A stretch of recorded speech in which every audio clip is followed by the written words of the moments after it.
Hello everyone, welcome to our channel. আশা করি তোমরা সবাই ভালো আছো আর আমিও খুবই ভালো আছি। তো অনেক দিন পর একটা স্কিন কেয়ার রুটিন নিয়ে তোমাদের সাথে শেয়ার করলাম। তো দেখতেই পাচ্ছ আমি এখানে ময়শ্চারাইজার মাখছিলাম। তো ওটা দেখ তোমরা আমি কি ইউজ করেছি সেটাই তোমাদেরকে দেখাই। তো আমি এখানে নিয়েছি এভরি ইউথের স্ক্রাব।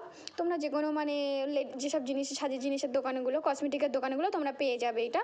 তো আমি প্রথমে স্ক্রাবিং করে নিয়েছি, 3 থেকে 5 মিনিট মতো আমি ভালোভাবে ফ্রেশে এটাকে মানে মাসাজ দিয়েছি। স্ক্রাবিং করে নেওয়ার পরে তোমরা দেখতেই পাচ্ছ মুখটা কত সুন্দর গ্লো করছে একবারেই করাতে।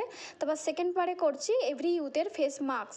তো তোমরা দেখতেই পাচ্ছ মাস্কটা লাগিয়ে আমি ওটা শুকানো পর্যন্ত অপেক্ষা করতে হবে। তো শুকানোর পরে তোমরা এইভাবে টেনে টেনে তুলে দেবে, ঠিক আছে। তোমরা দেখতেই পাচ্ছ যে সেকেন্ড বারে ফ্রেশ মানে এটা লাগানোর পরে ফ্রেশটা কত সুন্দর গ্লো দিচ্ছে। তো বন্ধুরা যদি ভালো লাগে তো like, comment, share and subscribe অবশ্যই করো।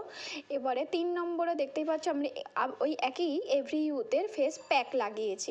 ফেস প্যাকটা লাগানোর পর তোমরা পুরোপুরি শুকিয়ে নেবে। শুকানোর পর একটা রুমালের সাহায্যে ভিজিয়ে নিয়ে বা তুলোর সাহায্যে ভিজিয়ে নিয়ে এইভাবে ভালোভাবে তোমরা মুখটাকে ক্লিন করে নেবে।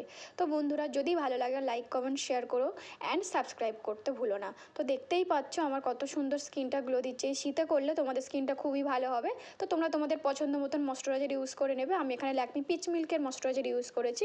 তো বন্ধুরা বাই বাই, সবাই ভালো থেকো, সুস্থ থেকো, আর ভালো লাগলে অবশ্যই সাবস্ক্রাইব করে দিও।